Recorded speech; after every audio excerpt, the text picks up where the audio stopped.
Well, hello, creatives, community, and kind folks. Welcome to RPG with DBJ. Today, World Building Wednesday. We hopefully will get back on track. Um, internet godlings notwithstanding, hopefully we'll have a good, nice internet connection so we can talk about world building. Yes, today's World Building Wednesday, and we are going to talk about languages. I had a hey, the N King, and all of you who are able to participate on the show at 6 a.m. Eastern Standard Time.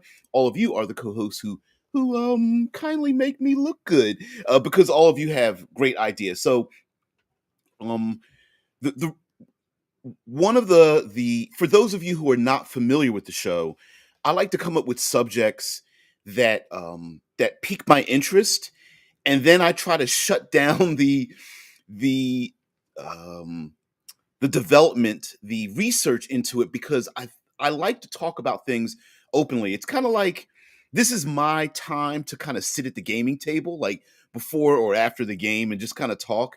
And this is the opportunity for us to like basically think outside the box and just throw as much wet toilet paper at the wall to see what sticks and go for it. And I thought we would talk about languages, and I feel like and I mentioned this before. I feel like there's very little juice from the massive squeeze that we get from languages in tabletop role playing games. And like the N King says here, like world building, that's yeah. Now you're speaking my language because there's so many different facets that we see in our regular lives that really pique my interest. And um, amongst a number of things, a lot of the influences I get from social media and the world outside. And I thought, man, we really don't do much with languages in role playing games th- besides the obvious. Okay, so we understand in fantasy role playing and even science fiction, we may have a laundry list of languages, 5 to 15 to 20 of them. And hey, good morning there, Z. By the way, sorry about that.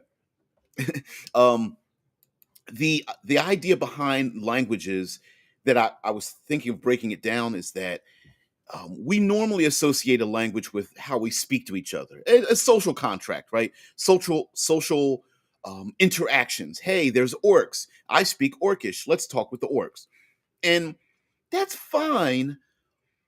But breaking it down, I was like, wait a minute. There's a lot more languages than we think of, and I don't mean just like sign language and body language, which are included in it, but why do we use languages? And maybe we can, even though some of these languages might be hyper specific, maybe we can incorporate them into our game. So allow me, give me the opportunity to present to you my thesis on languages. All right.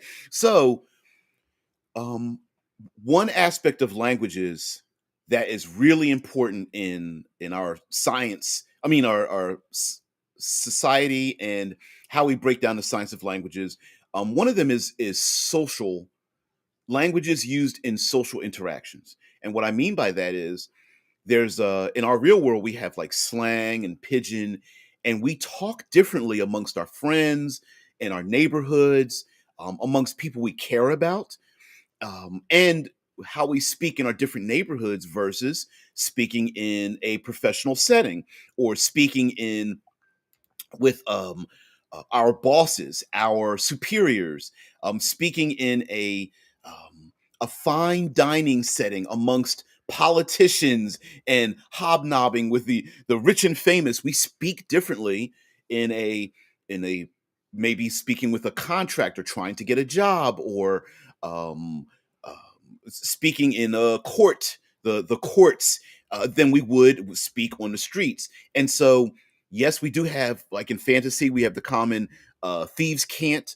but I think there might be certain languages. Let me be very stereotypical. In fantasy, maybe Elven is spoken amongst the blue bloods, the noses in the air, the rich. If you know Elven and you speak Elven, and maybe there's like the One Ring, maybe there's like uh, certain calligraphic iconographic imagery and words, the way things are spelled and appear maybe on clothing and jewelry. And if you don't speak it, everybody knows you don't belong here, right? Whereas maybe let's go something stereotypical like orcish or gnomish might be very low class. And amongst the low class, hey, they speak this all the time, and it might be filled with all kinds of vulgarities and things. But you know, every language. I mean, here in the United States, come on, let's be honest with ourselves. Here in the United States, we tend to think of French as somehow being a step above. You know, take a look at uh, body care products, especially for the ladies, right? How many permutations of French language can we put on the outsides of these bottles, right? Because it gives us a sense of there's a sense of air. Latin has a lot to do with that. We talked about Latin before the stream got shut down on me, where Latin is a language we use it for medicine and science, but it's also not particularly a social language, but it's able to encompass different types of concepts. For example, I've always thought that draconian would be the Latin of fantasy, where this is a language that has concepts for time, weird, strange things of time and space, and interdimensions, and things that are very difficult for us to comprehend, but they would have words for it. Zamar says, obvious. Each language has dialects. You need to know the language to roll to see if you fully understand the dialect.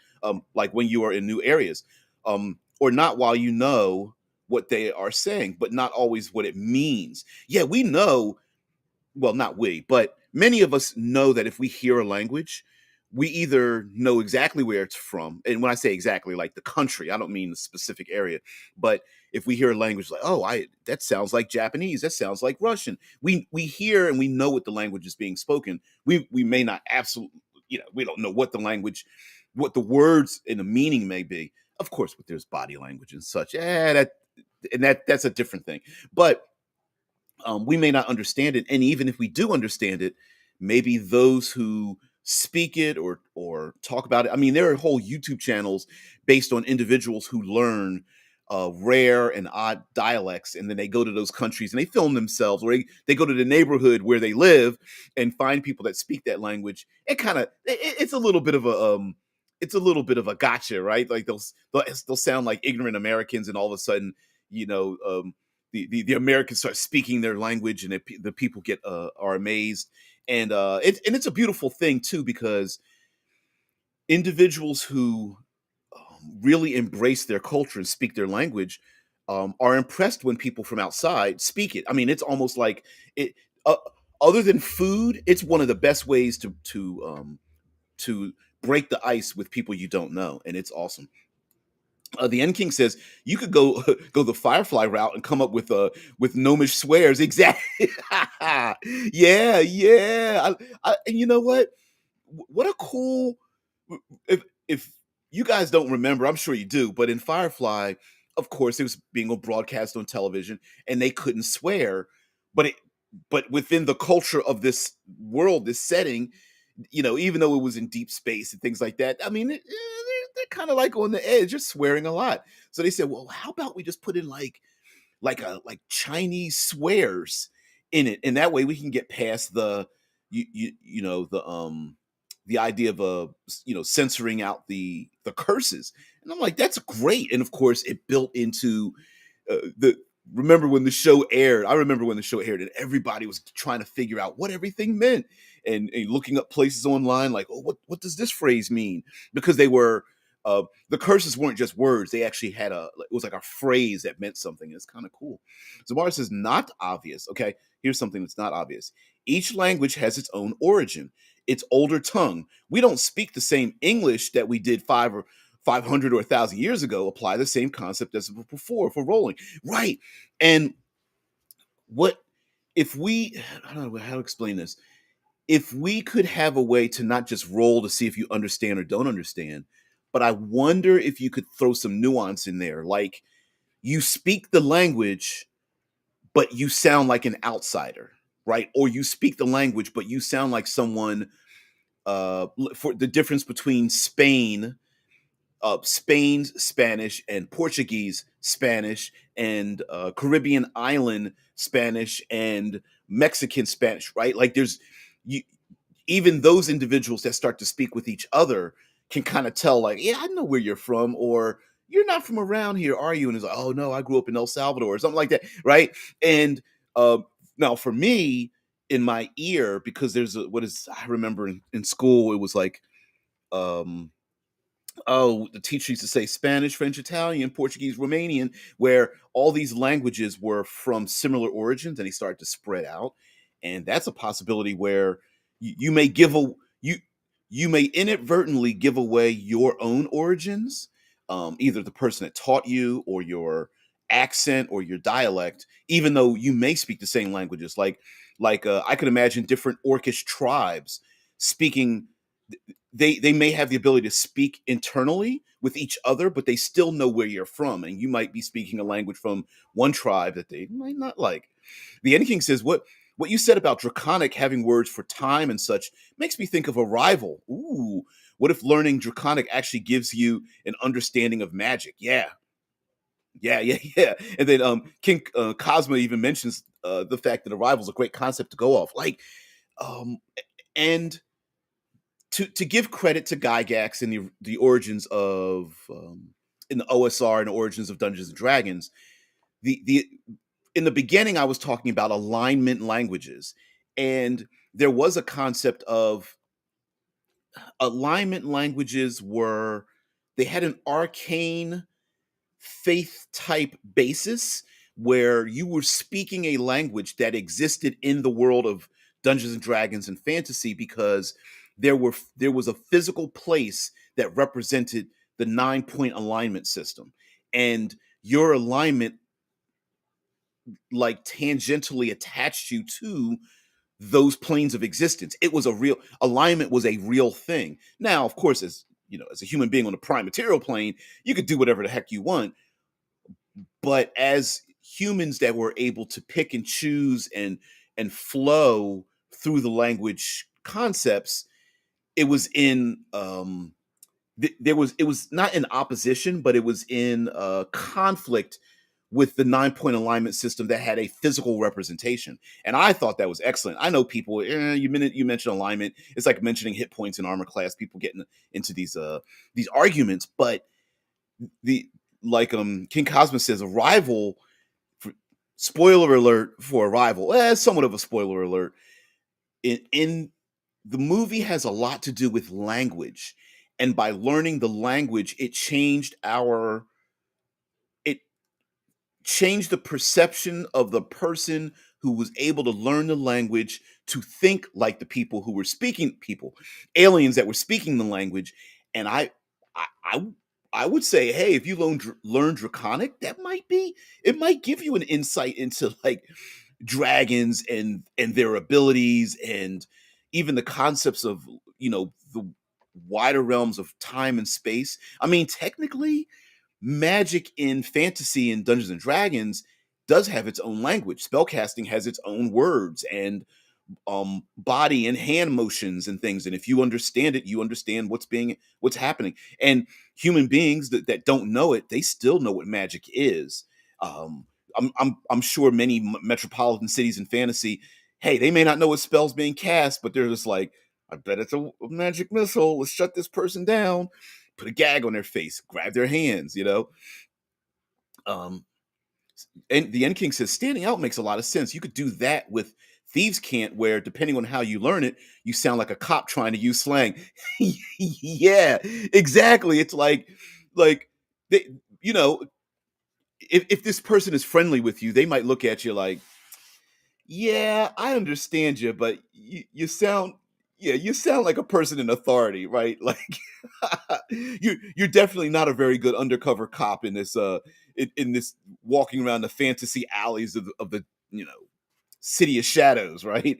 And it's like, I mean, it's possible that like today, if we go down that path of the cops speaking slang, there's other methods of communication happening as well. Uh, Large parts of graffiti were forms of communication. So we think of verbal communication. Hi, how you doing? My name is. What are you eating? Can you tell me the directions to? We think of that as language, but sometimes language has other larger meanings. Maybe not necessarily specificity, but like slang words on the streets.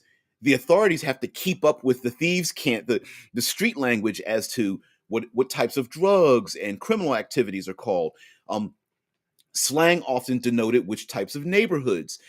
Tattoos are another way to denote who and what you are and where you are in society. Like we think of prison here in the U.S. We think of prison tats and the teardrops that are from the eye, and how many teardrops you have. It could mean anything from how many years you were in prison to how many uh, dead bodies you had in cases you got or whatever, right? There's so many ways, even from the military started taking up very early in, was it World War I, World War II.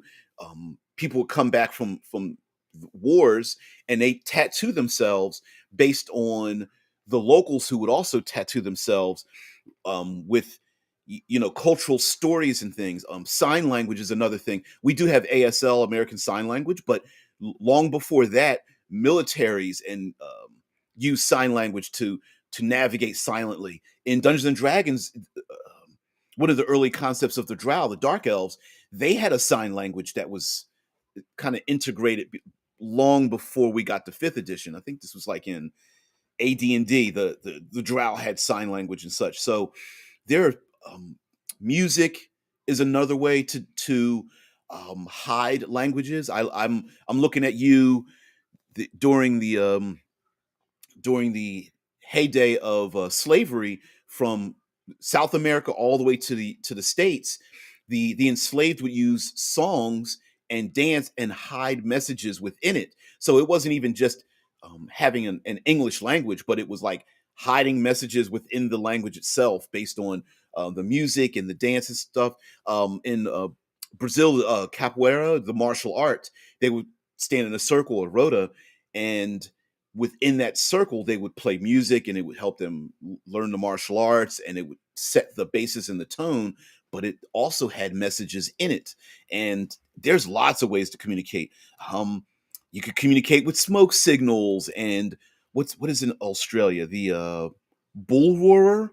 It's a it's a a sound creating device that, depending, like a Morse code of sorts, the sound would relay across long distances and other individuals could hear it and communicate with each other.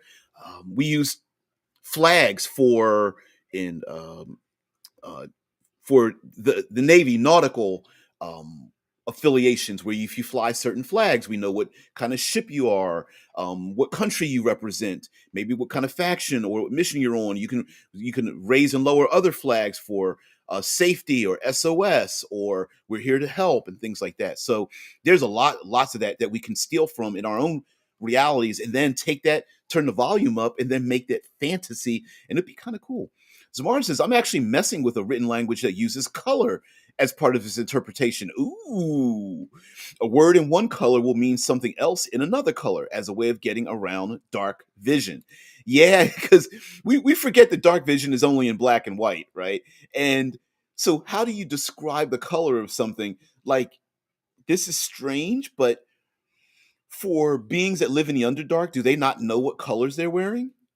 It's possible. I mean, of course, they can also gain light down in the Underdark, but it would be pretty hilarious. They come up on the surface world and everyone's like laughing at them because of all the weird, strange, bright clash of colors, and they're like, "I did not know my cloak was purple. Never seen it before." Um, but also, um, with what you're saying, Z, the colors, the differentiation in colors might be similar to the concept of the Inuit people up north here in North America, talking about how they have different names for different types of snow. And heck, even in modern day, we have different types of words for snow. We've got like snow, hail, slush, sleet, um, so on and so forth, right? And we don't even have as many names for snow. So maybe a language even has um, such a weird specificity that doesn't exist in the common, but may exist in that particular language, which would be kind of cool. Hey, Mr. Spenza. Hey, uh, thank you for joining us. There's an old slave spiritual called "Wade in the Water." Yep, literally a song about wading in the water to avoid being tracked by hounds. Um, if you could even now, this isn't necessary. Well, this can kind of go with the language thing. We even have children's songs. A lot of them are pretty dark, but we even have, you know, peas porridge, hot peas porridge, cold. We have a number of the children's lullabies that you're supposed to say or sing to put kids to sleep, and a lot of them had to talk about like avoiding dangers, avoiding disease, things like that. Yes, and yeah, the Wade in the Water song was about, you know, avoiding being tracked by hounds. It really was, and what a cool thing there. Thank you, Mr. Spence. Um, Zamara says JSL or Japanese Sign Language is annoying in anime when you know ASL. Okay, because a lot of the words are reused with different concepts. You may say apple in ASL, but say something vulgar in JSL. That's in. Oh, I've got the book right in front of me. In Level Up Fifth Edition, Level Up Advanced Fifth Edition. Uh, as a choice for some of your languages, you can pick sign language, and um, that could the it doesn't necessarily mean that sign language is universal.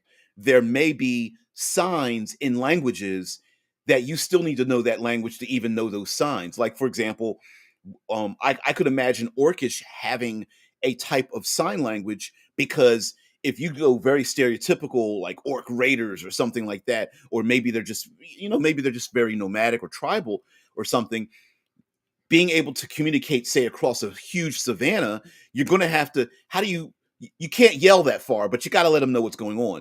So hand, body language, using banners, smoke and colors and shapes and sizes or whatever, birds, controlling birds and training pigeons and having them fly in particular patterns could also be a way of communicating.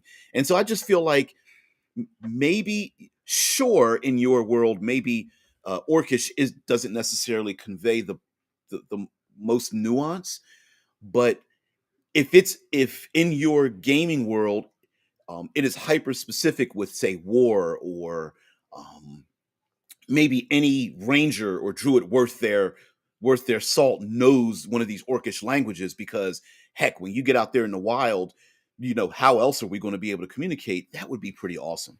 And I think languages are underserved in our creative world building, and just coming up now. I'm not saying you need to specify.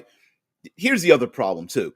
uh, Most of the languages were racially biased, and I think that's pretty ridiculous, right? Most languages are regional. They're not racial. They're regional. They are situational.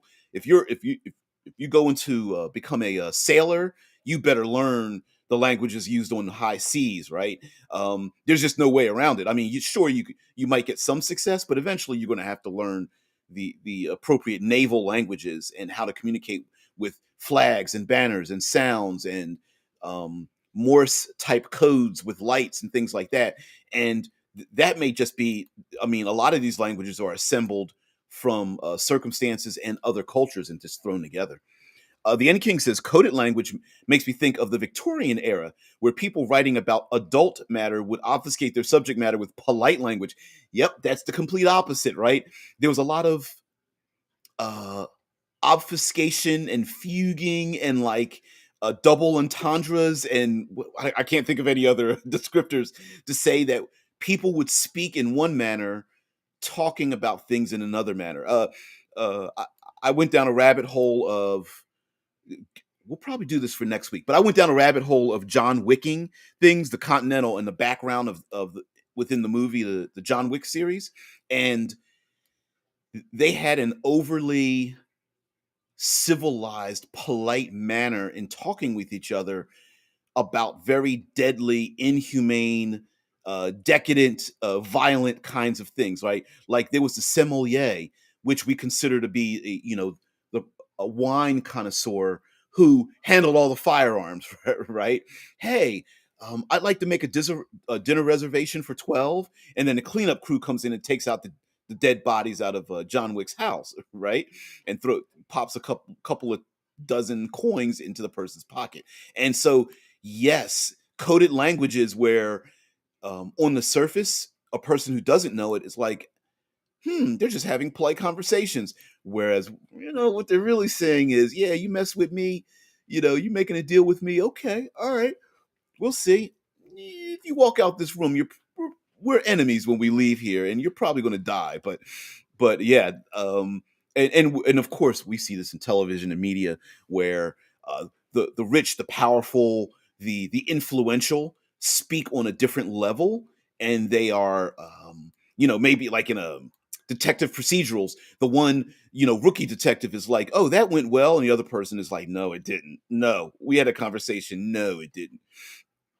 Zamar says, to explain my origins for my color based language, I and other members of my family crochet. To get around language barriers, the way crocheting patterns are written uses a combination of three different symbols. Okay. The arrangement of those symbols, the Arabic numeral system, and three different colors, and you don't even need the number system half the time. That's okay. All right. I mean, like, okay, if I can, I hope I'm understanding what you're saying, but maybe a language that has very minimal symbols, but how those symbols are overlaid. And like you're saying, depending on which colors, the blue and green hues may be something different than yellow and red and orange hues. And the way they either are combined or put together may very well denote like what the meaning is in that language and what that person means. And especially if it's put on clothing and gifts given to outsiders. If they wear a certain item, other people may look at them and go, they're included in our culture, okay. Or someone is telling that person's wearing that clothing item, but we're being told to watch out for them and don't trust them, right? And any number of those things might be happening. It may be kind of cool. Mr. Spencer says it's worth considering things like lingua franca. The English prince couldn't speak Spanish, the Spanish king couldn't speak English, but they both could kind of speak French, a common tongue.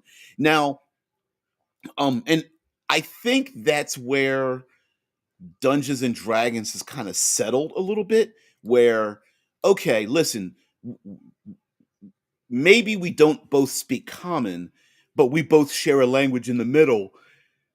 And while I think that's very good to have something like that, I think after the the um the idea that certain members of the adventuring party can't understand a thing, while two people start speaking, maybe one NPC with one player character, and they're supposed to be talking, but the other players don't understand what's happening and stuff. I think the uniqueness of that wears off. And so if we could come up with other ways to communicate, and put that into the game, like having languages like the Druidic circle language and the thieves' cant language, where sure the language may have a bit of specificity, but when it does come up, it makes that person stand out a little bit more because they know that language, right? Like I can imagine heralds and paladins and warriors and fighters out on a battlefield would have a different way to communicate with, using heraldry and banners and horns and drums that the other player characters may not understand. But when the fighter is, everyone's mounted and they're riding across the countryside, and they hear these war drums going on, and they're like, "Hey, we got to go to the north." And the PCs are like, "Why?" And like, well, they're assembling an army and they're about to clash within a moment. We need to get out of here. And the PCs are like, I don't see anything going on. But that might be the call to arms or something like that. Also, um, getting into the like body language and um, uh, I didn't make this up. Dale Kingsmill on her channel was talking about underworld languages where wearing certain types of jewelry, a particular ring on a finger, bracelets and bracers, earrings and medallions and pins on clothing denoted which gangs were in control of which part of the neighborhood, what their specialty was, and the some circumstances leading to criminality that were being told to other people that the average citizens didn't know. So, for example, like a black stone in a pinky ring might say that there's a particular gang of pickpockets control this particular bazaar, and whenever the leader of the pickpockets like touches his ring and starts twirling his ring around, maybe that's when the kids that are the orphan kids that are pickpocketing are supposed to stop and go back to the headquarters or something. And if you were a thief and you walked in and you saw, oh, he's got the three armbands, okay, that's the criminal. He's got a pinky ring, all right, that means pickpockets. Oh, he's turning the ring, that means that they're, like there was all. And if you knew who was wearing what, you knew how to come up to them and speak to them. And maybe you would pull out of your pocket, a particular pin, and you would pin it to your outfit or something. And the pin was like, three iron nails or something that were like soldered together, and you stuck it on the outside of your leather jerkin or something. And the person knew that they could speak to you about criminal actions because you knew the language and such, right? And sometimes it might not even be a full language. It could be a type of language that creates an introduction. You, for example, I learned very limited amounts of um, Okinawan Japanese when I took up martial arts, and we used certain types of terms and phrases as when we passed each other on the street as a form of honor and respect and such that other people didn't know. And it's been years since I've even used it, which um, ichi ni sanchi go roku chichi hachi kuchi. I can't remember even counting. Anyway, it just reminded me of something. Um, King Cosmos is not sure if relevant in Stargate. I believe you're saying Stargate One. Think I think they find that older species across the universe broke language down to the basic periodic elements as a way to communicate universally and create a language from some basic building blocks. So maybe a way to break a language down to some form of basic building block that can be universally understood. Maybe you already could discuss that topic and I missed it. No, we didn't. No, we didn't. I mean, how awesome would it be for language to be broken down by like the elemental periodic table? What a cool concept. And a a form of respect or might be given to those who wear or possessed.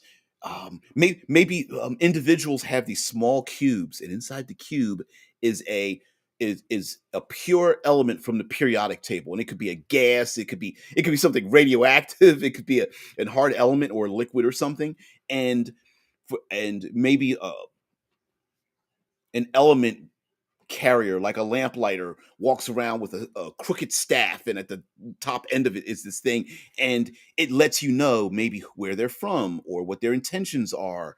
And if maybe three or four of them dangle from one of these staves, and just by knowing which one they have in what order denotes how far away they came from, what they're looking for, whether they come in peace, whether they're giving you a warning to stay away, they need help or something. That'd be kind of cool. I like that. I like that a lot. Thank you, Deadman. Deadman says the signaling flags are called semaphore, which is the signaling flags used in nautical communication when you are trying to communicate from one ship to another. I think in modern day, I'm sure many people learn to use that, but I know in modern day Morse code is also very common, using bright lights and shutters to do the 3 point long and short thing to spell things out, and to send the SOS, the what is it, three long, three short, three long, or is it the opposite way? Oh man, I don't even remember SOS. Wow. Look at me. My brain is farting. Zamar says, just something that came to mind. Okay. remove the dead can speak their original language in the speak with dead spell and make them speak either celestial or infernal depending on their prior alignment. You know what? Some say, and I don't dispute this at all, that the current celestial, infernal, primordial languages are modern fifth edition's version of alignment languages, and that they've just morphed into this other thing. I like that. I like that a lot. I mean, for those who feel like the speak with dead spell can like basically solve mystery murders very easily. Like, how did you get killed? Well, the person was this tall. Of course, if their back was turned, they wouldn't know how they died, or if they ate something and suddenly passed out because they were poisoned, they wouldn't know. But that aside, the person who comes back from the dead, that would be pretty interesting for them to speak like celestial infernal, and then there's like slight dialects off of that because neutral good might be different than chaotic good, and like lawful evil's different than chaotic neutral or something. But or there might be like the five cardinal languages, and an individual who is neutral good is speaking both the language of goodness and neutrality kind of blended together. I like that idea. And imagine being able to to talk and kind of communicate like communicating with a family pet with like elementals, because the elemental is true neutral and you're neutral good, and somehow it kind of understands what you're saying or something. That'd be kind of cool. Be kind of complicated. You'd have to put some guardrails and something like that. But yeah, I like that.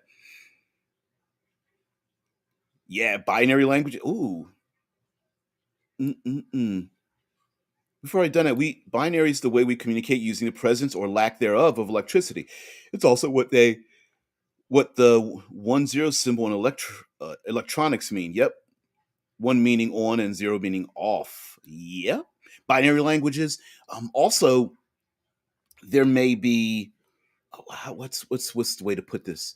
Um, speaking Going back to not just Gary Gygax and the creation of Dungeons and Dragons, but in the fantasy written at that time, there was this concept that just speaking the language would elicit arcane results. So if you were to find a paper that had a ritual on it and you could speak it, then you could enact that ritual. Or if you spoke the words on a wall that had an ancient curse, if you could read it and you spoke it, you activated that curse or opened up the barrier or something like that. And so maybe speaking some of these infernal, celestial, primordial languages might summon, alter, uh, twist the nature of your interaction with such beings, or even speaking aloud causes, like speaking celestial aloud would, I don't know, cause the ears of the undead to bleed or something, or would begin to deconsecrate or consecrate a location because certain words were spoken out loud. Even today, people, we're very superstitious, and people speak terms and phrases from religious texts, or um, very common. Like, I'm from Philadelphia, Pennsylvania, born and raised there, and moved out to Ohio. And in Pennsylvania, we have the Amish, Mormon, and what are some other religious things? Anyway, through osmosis, we've picked up. I remember picking up a lot of terms and phrases that were used in, like, the peas porridge hot, peas porridge cold, peas porridge in a pot 9 days old was a um like a an not an anecdotal, it was like an anecdotal poetry. Man, my brain is not working today. But I think you get it. Where speaking certain things, before you go on a trip, or speaking certain words before you go into a dark crypt, or going on a sailing adventure or something like that, might be the the difference between having a good luck and bad luck, having a great trip or a terrible trip or something like that. Zamar says it is used in SETI for speaking with aliens, a binary code in math. Yep. Because there is a very high chance that they will have had to use and therefore understand electricity to travel vast distances. The Eddie King says superstitious? Superstition. Who knows? I mean, we do things like when two people speak at the same time, knock on wood, um, don't walk under ladders. I know this is flowing into non-language areas, but it may be that having particular types of salutations with outsiders, we speak in a certain way. We greet each other. You are invited into our home, and if you're invited into the home for 3 days, there should be no um, violence or any activities untowards with someone when you're invited in your home. And these things may be incorporated into languages that when the PCs learn them and they incorporate them when they speak with outsiders, the person may go, "Yeah, okay, you're respecting us. We understand what you mean. Great. Now let's take that a step further. How about you actually,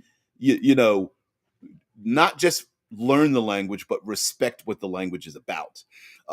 Going back to what I believe Zamara was mentioning about the origins of languages, that may have something as well. Like maybe a particular language isn't spoken any longer because of its deep and dark and nebulous origins. Um, Maybe particular languages, no one speaks Elvish, and why? Because 3 generations ago, the Elven genocide happened, and the elves wiped out nearly every gnome in the region or something. And despite the fact that it's been 3 generations, and the PCs are like, I don't remember the history. They start speaking Elvish, and everyone's like, oh, I can't believe you cursed at me like that. And you're like, what happened? I didn't. I was using Elvish. Elvish isn't Elvish always known as the high ranking uh language in the region? And you're going, yeah, not around here, right? The N King says language is so important to the human brain. It makes sense this would bleed over to multiple topics. Exactly. Exactly. I mean, listen, today, how many times have we, every generation, hell damn, every um period of time, we tend to take words and phrases and recontextualize their meaning from one thing to another. And the ability to recontextualize those things for us both is good and bad. Dare I say, the word woke has a whole different meaning today than it did, I don't know, a year ago, 6 months ago, or something like that. I usually used to think of woke as being not asleep. I'm old enough to remember back in my day, when I was thirsty, I would drink water, right? Oh, we never got trapped by our fluids. Showing my age. Zamara says, I am reconcepting spells ish as creatures. The gestures and components are used to draw them. Oh, living ish. We could just use spells as living ish creatures. Okay. The gestures and components are used to draw them in and trap them. Spell books tell you how to draw them in and trap them. Words are how you control them. Absolutely. Absolutely. Speaking those words, because this is fantasy, and the the idea that our concepts have a physical representation in other worlds may be that, hey, my burning hand spell is literally using words to trap fire into words, and those words are put into books that I can then reread to release the fire. That, wow, wouldn't that be cool, that the spellcaster learning, um reciting the burning hand spell during downtime, maybe snuffs out the fire in, say, a campfire, because that fire gets sucked into the spell book, because that's where the fire needs to sit for them to release it later on when they speak such a thing. uh or it's spoken in reverse, and the burning hands is like the hands burning, and the fire gets sucked up into the person's hands, and they're like, okay, okay, I got the spell. All right, now I need to do mind control or something. I don't know, but yes, especially elemental creatures, creatures from the outer planes, elements thereof, which could be an alert. Someone who speaks these, uses these infernal and celestial and primordial terms and phrases, or more specifically with the elemental. What is it? Um, Ignin, Auron, the earth, air, fire, water, and all that kind of stuff, right? Which maybe there's a radiant and necrotic language for elemental creatures from the planes of well, no, they don't exist anymore, but it used to be the planes of shadow and negative energy, in the planes of, it wasn't the Feywild, but it was like the planes of positive energy before it became radiant or something. Anyway, um, but basically, maybe a person that speaks alerts themselves, and so creatures of that type might start heading towards that PC, or when those words are spoken, it kind of leaves like a lingering in the air that, when you walk around, you can actually feel that these kind of words or phrases were spoken in this particular region to be heard, or it causes a scar in the real world. Making it arcane might be kind of cool. And actually, just learning another language is just respect. I mean, how many fist bumps are you going to get from dragons if you know draconic languages? When the dragons are like, okay, all right, you speak my language. Okay, now let's just talk. Let's just have a conversation, because I want to know where you came from and stuff like that, right? Like talking about the numerous um, YouTube channels where the people go to meet. They may look or act culturally different than the language they learn, and when they speak that language to these other individuals who are native there, it's instant like, hey, let's sit down, let's have some free food, let's talk. I want to call my friends up and let them know that this person, went out of their way to learn the language, and then they start asking, where are you from, where did you learn it, who are your friends, what's the culture about, and then people just open themselves up just simply by you learning the language. And I think that part of the social contract with in gaming, I think, is underserved. The elf that learns Orcish is probably going to stick out. And now maybe they learned it because, the better to learn what they're saying, the better to kill them. Or maybe they are a diplomat or an envoy, and they're like, listen, we don't want to have any fights. Those that's in the past. I want to learn how to speak with you right now. The Eddie King says, oh, that reminds me of names having power in numerous mythologies. Yep. True names. Yep. In Matt Koval's world, wizards have to hide their true names. Yep. I didn't even read that yet. Yes, true naming. Egyptological cultures have things about true names. If you learn the true name of a tree, you have power to speak and make that thing real. If I'm saying that correctly, like, if you learn the name of a rock, you could destroy that rock, or create that rock, or have control over that rock. That thing has no power over you. And if you learn the true names of that thing, and there could be superstition about that as well. Zamara says, actually, the term woke has been used to refer to seeing racial prejudice in the world since the early 70s, late 60s. That is true. That is true. It because it was used in a lot of like songs and poetry and things. It was more like, it was used in terms and phrases like wake up and stuff. But yes, you are absolutely correct. It was just very deep slang back then, and remained so until the early 2000s. Yeah. And then there's a lot of other things in there too, right? Like drug culture and um, freedom of speech and things like that were used for counterculture.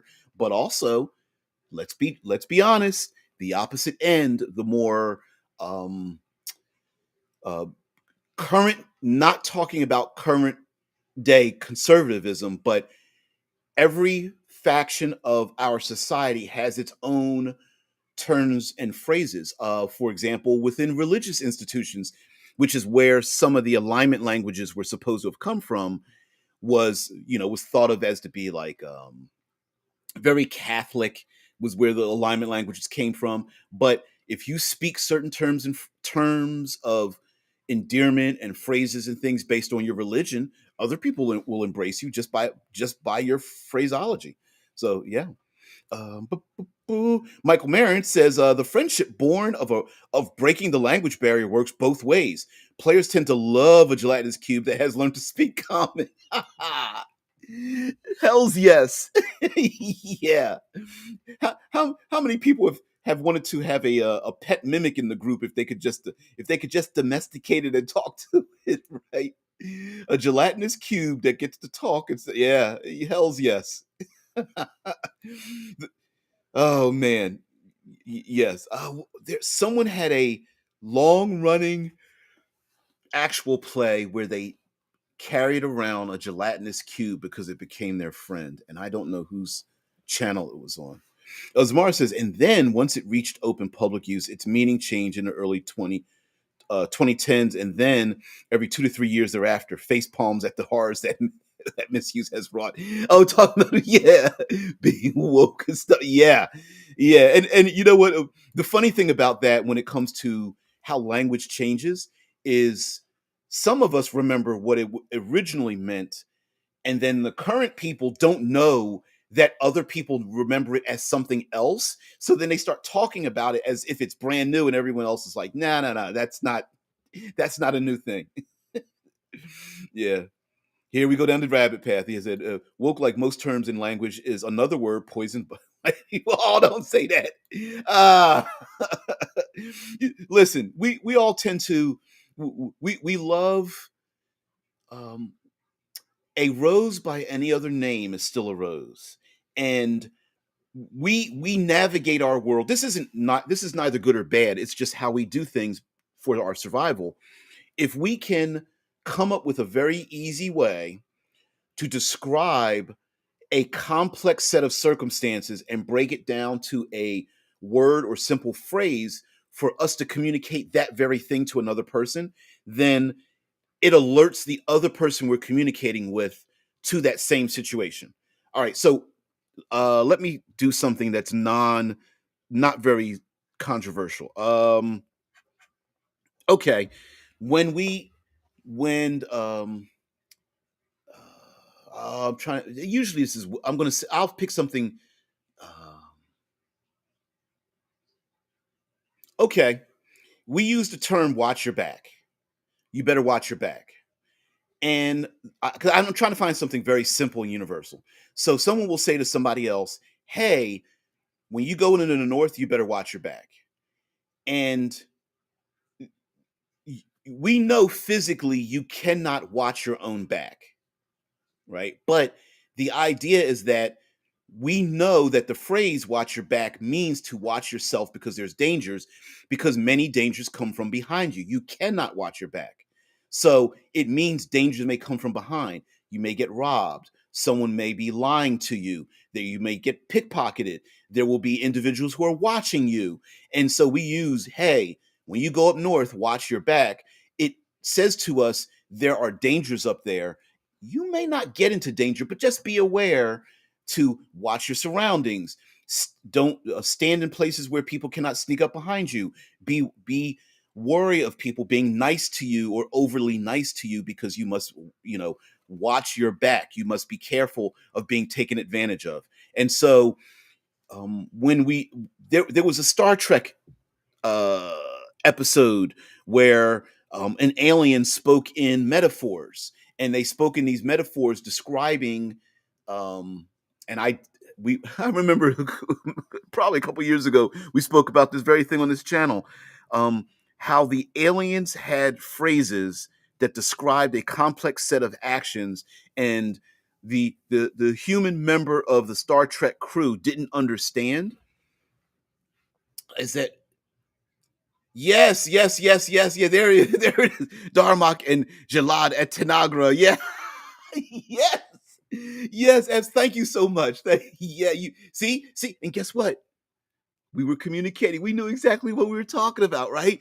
We're talking about something else that where there were other people communicating, where that person didn't understand, and watching an episode in which we didn't understand what was going on until you realized, oh, it means you go left and you go right, and then we meet in the middle. I get it. Yep.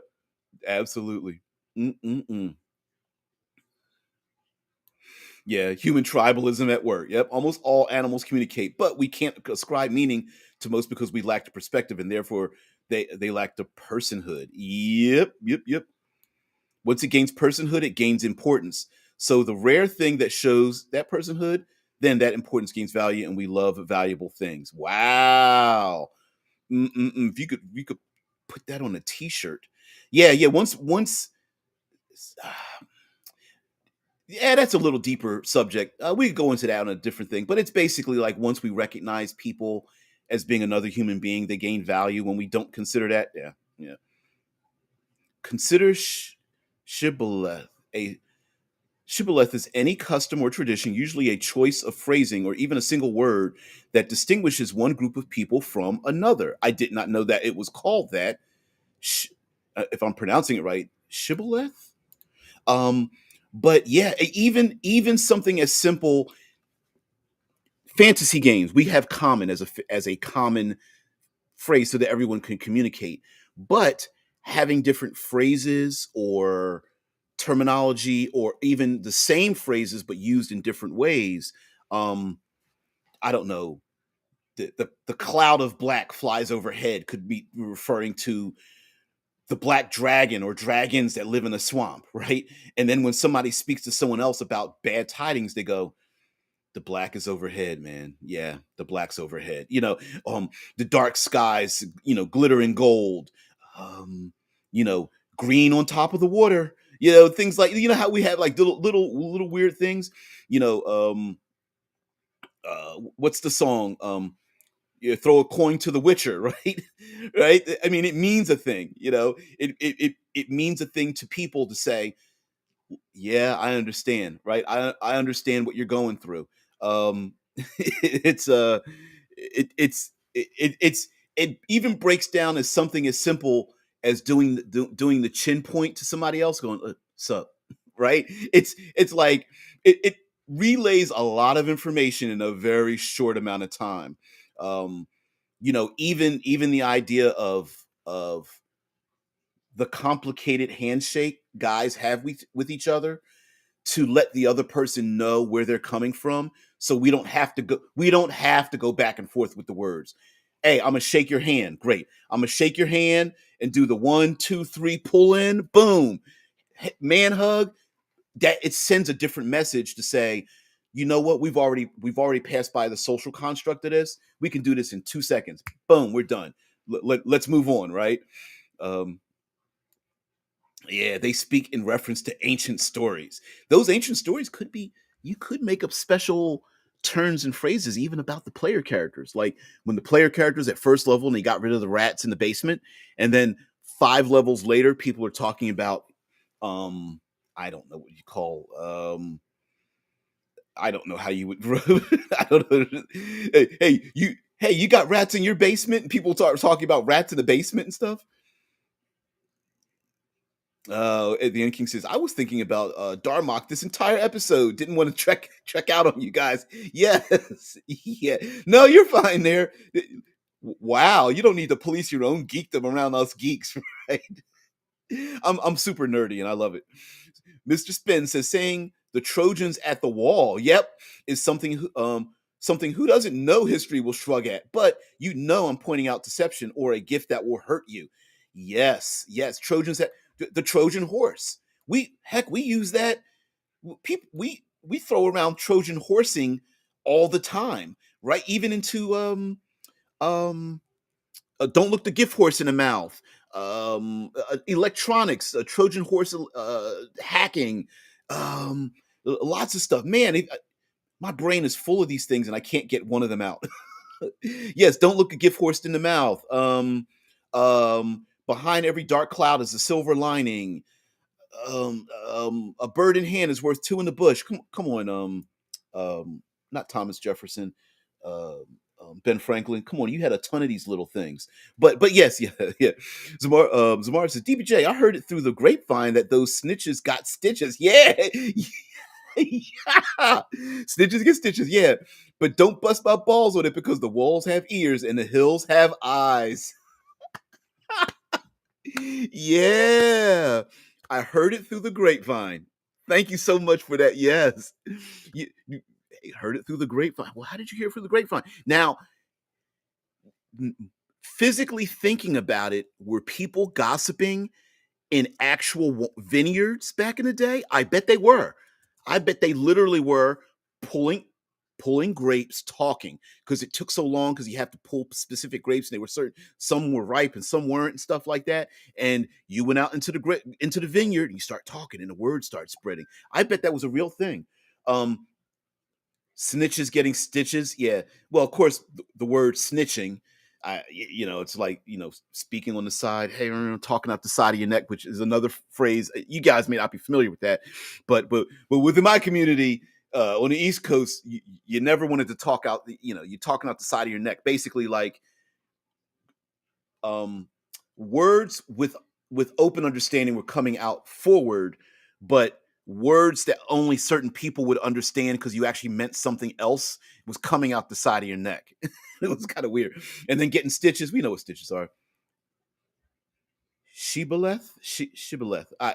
Let's not get into a pronunciations here because I should do a long ass video on the gentleman that talked about all the dialects of the United States. It's a great, it's got millions of views from a Wired thing. Anyway, sounds like a priest of the old gods. Yeah, yep. Heard it through the grapevine. Stitches got stitches, but don't bust my balls. Yep, on it because the walls have ears and the hills have eyes. And all that dealt with like gossip and people seeing things that they shouldn't, or maybe you shouldn't be doing things that other people can see and hear. Yeah, Spider. Where'd you get that one from? Spider-Man unmasked, his life ruined. Casada divorced, his story's now bitter. That sounds like an ancient version of a modern day of an ancient thing, if that makes sense. Uh, Mr. S says, if you live in a desert, beware shadows on sunny days is an easy way to warn of danger from above. Ooh. What's the other term? Someone lower than a snake's belly is a term of a twist of phrase. And mind you, these things don't need to be like, so maze like and circuitous that we don't understand them. Maybe people in your world, like this could be a very easy way to differentiate people who live on the coast and people who live in the accursed desert, who people that live, I was going to say it, who people live in the Five Kings Mountain or live under the control of the Council of Seven or something. Like these words and phrases may be very emblematic so that if a player character comes from that region, they know in your world building, hey, this should be a phrase I should say all the time. Oh, so it's also in reference to dark vision, colored clothes earlier. I'm conjuring images of Dwegar gang wars. Yeah, your gray's different than my darker gray. Ugh. We're not Bloods and Crips. We're Crips and even more cryptic. Deadman says, Shibboleth is a Hebrew word more accurately pronounced shibboleth. Shit, it does better. I'll defer to you. It's one of my read not heard words. Yep. Yeah, that's me too. I think I've seen the word before, but I didn't know what context it meant, and that usually happens. Relate to Apple? Maybe in our fantasy realms, maybe it would be. Maybe it would. Z says, if you want my theory, sorry, if you want my theory, the grapevine was once a slang term for winery or pub because that's a place where people would congregate and stories be told. Okay, I could see that too. Because what was used, what was often used as instead of a word, it was a symbol used to denote a place to have alcoholic beverages were dangling grapes, right? Like you would have a vine and grapes, and that would be carved or painted on the side of a building or a board or something, and then that would denote, oh, it's they serve wine and alcohol here. Let me go inside. Just like red light districts would have a red light or a red fabric was put over a light to show that this was a red light district. Same kind of concept, right? Which also has its own language itself too. My grandmother used to feed what back in the day were called hobos. So people would travel on trains. So I lived very close to train tracks, and eventually those train tracks were turned into regional rail lines, and people went to work back and forth on those trains. But before that, they were trains that people would jump onto, cargo trains, and people looking for work, and they were homeless. Today we call them homeless or whatever, not even nomads. And we've turned those phrases from one thing to another to another. But back in the day, hobos would look for work, and they would use chalk and other paint and things on walls to denote where you could go to find people who were willing to trade work for food or shelter or clothing. It was a friendly face. And my grandmother knew that the hobos marked a place somewhere on a wall to let them know that her place was a place of friendliness, and she never let people into her house without offering them a meal. It was just a universal thing. Zamar says, this is also why we have the trope of adventurers being found in pubs, as well as people needing help and missions being passed out. Yep, heard it on through the grapevine. Yep, I kind of like that. I mean, it makes perfect sense, right? If you got off a sailing vessel and you came from a distant land and you wanted to find the people to communicate with, to have trades, maybe have spices or goods and other things, maybe some services or whatever, and you wanted to, there wasn't an official place to go, but you wanted to communicate with people, find it going through the grapevine. That might be it. Monstrous creatures versus undead underground. Crypts versus the cryptids. Yeah, yeah, a bunch of undead creatures, like, you know, um, uh, giving everybody fist bumps and wearing colors dangling from their jeans and stuff. That'd be awesome. Um, Zamar says, unfortunately, due to the change in culture, pubs and bars have turned into more of a mating spot than a communication spot, which is why it's not used as often anymore. Yeah, yep, yep. Just cultural changes and differentiation and stuff. Goes on to say, though I have noticed a resurgence in the use of pubs and bars as meeting spots for parties and balls. Yes, and like you said, it used to be used as a communication spot for um, shall we say, unofficial job applications, a a place where during the course of work you couldn't communicate, but it was a place to let your hair down and go, hey guys, hey, let's talk about what happened during the day and stuff like that. We still see that in television though, don't we? All of our procedural shows, every lawyer, cop, investigation, um, uh, search and rescue, medical show, all our procedural shows, they all go to bars. They all go to bars. It's crazy how much alcohol they drink. And considering that these people, you're like, I don't know if you're a brain surgeon. I want you drinking. They're always pulling out alcohol out of drawers. I'm like, wouldn't you get fired for that? Here in the US, man, you get fired so quick, especially if you were a baseline employee. Hey, boss, I'm gonna pick some alcohol out of a drawer and pour you a drink. Hell no. No. Anyway, the End King says, thinking about changing language, imagine playing an elf that's been meditating for 1,000 years, and now they no longer speak modern Elven. Ooh. I think Latin would be the Latin origined languages would have very much, the difference between modern languages and um, ancient languages, the terms, the phrases. I mean, listen, an individual speaking Old English can go back far enough where we hear it and we're just like, I don't understand anything you're saying. Now, of course, some of that has to do with circumstances like weather and location and descriptions of things. But some of that might just be the words and phrases. There's some old English, English lit kind of things that are around. Not to get into. Well, we're getting a little bit into it. I'll say something that's a little bit politically charged today about banning certain kinds of books and things, and the inability for us as a modern society to understand the context of a thing. Like, there are plenty of books that have some pretty horrible racially tinged hatred in them.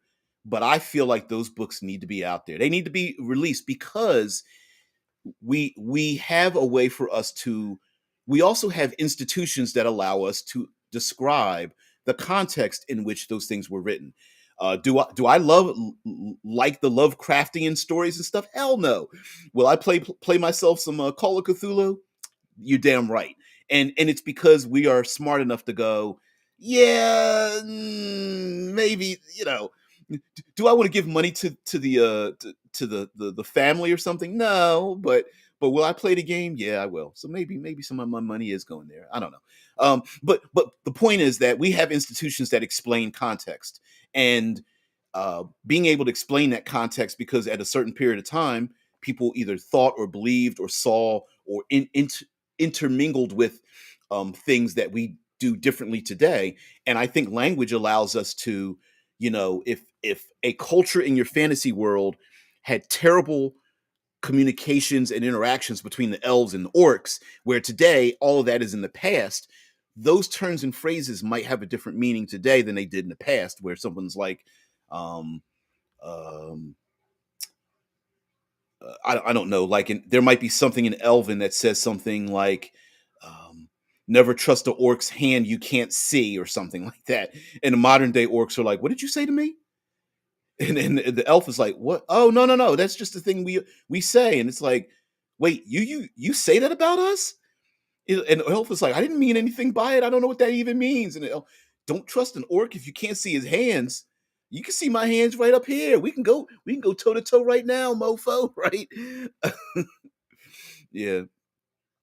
Mm-mm-mm. Z says, I don't know about that. I go to science conferences sometimes the same as going on a pub crawl field trip with AA or Alcohol's Anonymous. Yeah, well, yeah, yeah. Hey, listen, listen. My ex-wife used to work at a hotel near airport. So there's an airport. John Glenn Airport is near me. I mean, like literally, planes fly overhead over the house, and the number of drunk pilots was just like unreasonably high.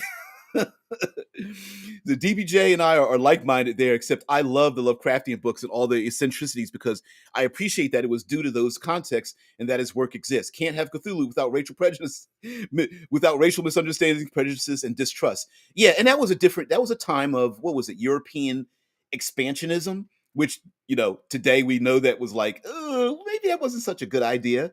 Look at the success of the movie RRR, right? Like people love that movie, and it pretty much paints Europeans as literally the bad guys in like the first 30 seconds of that damn movie, but people love it. Yeah. Now, right, and the thing is that, listen, we can play Call of Cthulhu all day long and not have to have the one without the other. Um, I mean, you don't need it doesn't need to exist. Although I did play in a Call of Cthulhu game from the 1920s where all us player characters played 1920s versions of minorities.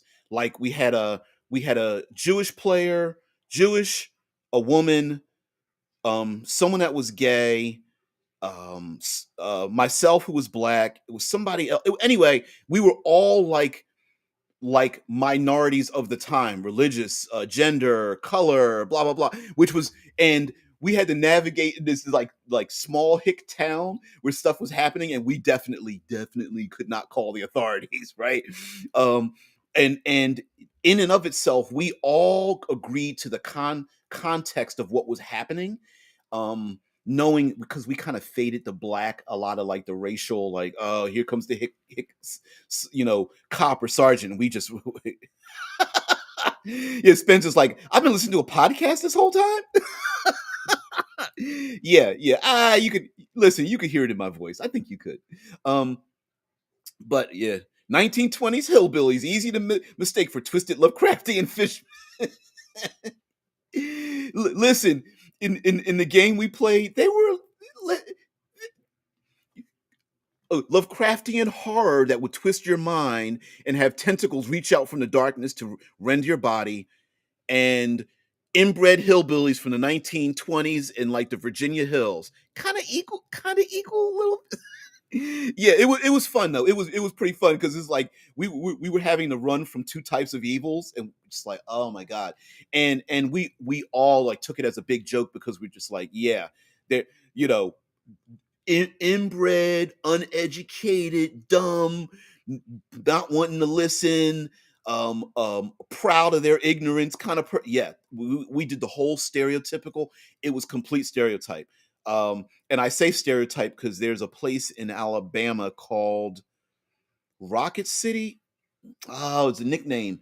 It's has the highest percentage of the highest IQ individuals in the nation, and I think it's called Rocket City. It's in Alabama. Anyway, marrying freelancers were lancemen nice. Okay, talking to each other. Mrs. Bizzar's orc elfish phrasing. M Square says on the orc elfish phrasing, you could draw a comparison to saying like "don't trust cops." People likely wouldn't take that as an insult against the Irish, but would have decades ago. Yes, yes, yes, yes, yes. Because um, the only job that, or many jobs that other people wouldn't do, immigrants end up having to take that job. And so at the time, the police had a lot of Irish became police officers, and the whole thing, don't trust pigs and all that came about ostensibly because many police officers were Irish, and a lot of jobs that, and this could be cultural and religious, like Jewish people becoming moneylenders and bankers, Irish becoming police officers. Um, what was the main? What was a very common job Italian immigrants had? Oh man, I can't think of. Anyway, so a lot of immigrants end up getting the job in the United States at that period of time that people in the United States didn't want to have, either because socially it was unacceptable, or maybe the population of people being able to do it wasn't high enough. So that the immigrants came in and kind of filled that niche to build the nation and stuff. And that happened a lot. Um, DBJ isn't black. He is. Ooh. So Zamar says, "Are you black or are you African American or are you a person of color?" I consider, okay, and this isn't universal. So we'll end it on this concept.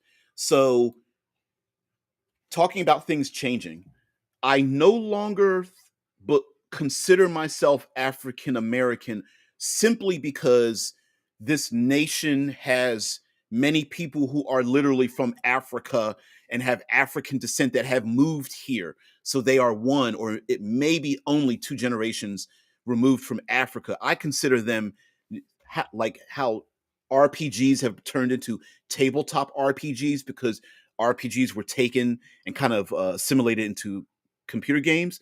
I feel like African American has changed and shifted over into Africans, people who have you draw their roots from Africa legally through documentation over here recently, and maybe their kids. After that, they're just, and I think black is a generalized term as descriptive as someone considering themselves to be white, right? So black is just a generalized. Yeah, they're kind of those people with that kind of dark color, right? As white is kind of thing, which is kind of a thing, right? Where both aren't really a thing. Like there really isn't a white culture or a black culture, but there kind of is. It's not real. It's this nebulous, amoeboid thing that keeps moving and drawing things in and then spitting things back out of it. Um, so do I call myself African American in general? Yeah, but I'm like, maybe I'm not. Maybe that person who moved here from Ghana is pretty much African American, and I do consider myself to be a person of color. What is it? BIPOCing, Black, Indigenous, person of color is kind of how it's acronymed today. But whatever. Um,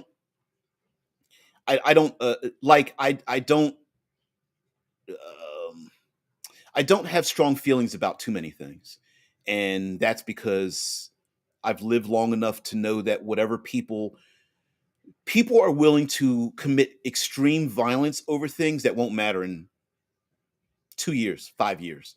And I think that's hilariously ignorant of them. Zamar says, I don't want to use the other phrase colored because that one had issues. Yes, yes, as well as the N word, which is funny because each phrase came to replace the previous offensive ones. We have a, you know what, as human beings, we're pretty good at that, aren't we?